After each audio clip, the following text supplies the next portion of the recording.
മിഠായി കിട്ടിയപ്പോൾ ആൾ നല്ല ഹാപ്പി ആയിട്ടുണ്ട്. പക്ഷേ അതിൻ്റെ ഇടയിൽ കൂടെ ചോറും കൊടുക്കുന്നുണ്ട്, അല്ലെങ്കിൽ ചോറ് കൊടുക്കുന്ന പരിപാടി അവിടെ നിന്ന് പോകും. ഇങ്ങനെ ചോറ് കൊണ്ട് കൊടുക്കുമ്പോൾ അവൻ തല തിരിക്കും. മിഠായി ഉള്ളത് കൊണ്ട് അവൻ ഇടയ്ക്ക് വായ തുറക്കുമ്പോൾ അതിൻ്റെ ഇടയിൽ കൂടെ വെച്ച് കൊടുക്കും. അങ്ങനെയാണ് ഇന്നത്തെ ഫുഡ് കൊടുക്കൽ. ഹോം മെയ്ഡ് മിഠായി ആയതുകൊണ്ടാണ് ഇവർക്കിപ്പോൾ ധൈര്യപ്പെട്ട് കൊടുക്കുന്നത്. ഞാൻ ഇവർക്ക് സ്വീറ്റ്സ് അങ്ങനെ കൊടുക്കാറേ ഇല്ല.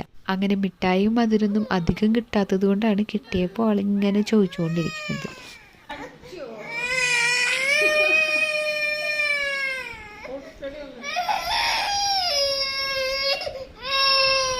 അങ്ങനെ ഫുഡ് കൊടുക്കലും കുളിക്കലും ഒക്കെ കഴിഞ്ഞതാണ്. രണ്ടുപേരെയും ഞാൻ ഇവിടെ കൊണ്ട് കെടുത്തിട്ടുണ്ട്. ഇനി ഇവരെ ഡ്രസ്സ് ഇടിക്കുന്ന പരിപാടിയാണ്. അതിനാണ് ഈ കരഞ്ഞുകൊണ്ടിരിക്കുന്നത്. ഇവരെപ്പോഴും ഇങ്ങനെയാണ്, ഡ്രസ്സ് ഇടിക്കാൻ തീരെ നിന്നതില്ല. ഇവരെ റെഡിയാക്കി ഉറക്കിയൊക്കെ വരുമ്പോഴത്തേക്കും ഒരു സമയവും. അതുകൊണ്ട് തന്നെ